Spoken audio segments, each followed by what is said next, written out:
ధనస్సు రాశి వాళ్ళకి ఆగస్టు మాసంలో 5 గ్రహాలు అద్భుతంగా యోగిస్తున్నాయని చెప్పొచ్చు. 3వ స్థానంలో రాహు కావచ్చు, 7వ స్థానంలో గురుబలం బావుంది. అష్టమంలో బుధుడు వక్రించి సప్తమాన్ని చూస్తున్నారు. ప్రధానంగా చెప్తే ఆగస్టు 20వ తారీఖు వరకు కూడా శుక్రబలము అనేటువంటిది వీళ్ళకి లేదు. ప్రధానంగా మగవాళ్ళకైతే మెరిటల్ లైఫ్‌లో కానీ, రిలేషన్‌షిప్‌లో కానీ ప్రాబ్లమ్స్ వచ్చే అవకాశాలుంటాయి.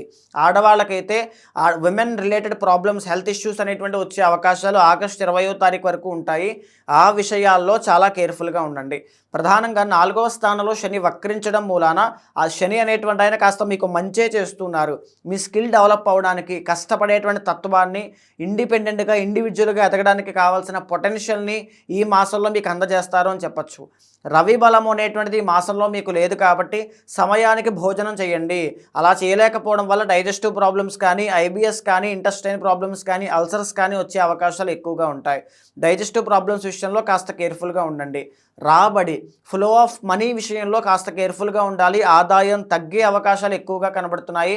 10థ్‌లో కుజుడు వల్ల అంటే మీరు పనిచేసే చోట కానీ, వృత్తిలో కానీ కాస్త ఒడిదుడుకులు, అప్స్ అండ్ డౌన్స్ ఉన్నప్పటికీ కూడా ఏమాత్రమూ మీరు టెన్షన్ పడాల్సిన అవసరం లేదు. రానున్నటువంటి మాసాల్లో ఖచ్చితంగా మీకు మెరుగైన పరిస్థితులు చాలా బాగా కనబడుతున్నాయి. ఆగస్టు 20th తర్వాత సినీ, నాటక కళారంగాలు, నృత్య, గీత, వాద్యాది రంగాలు, creative fields like film career కానీ, ఏఐ, వర్చువల్ రియాలిటీ, సాఫ్ట్‌వేర్ ఇలాంటి వాళ్ళందరికీ కూడా చాలా బాగుంటుంది. ఏమీ పర్వాలేదు.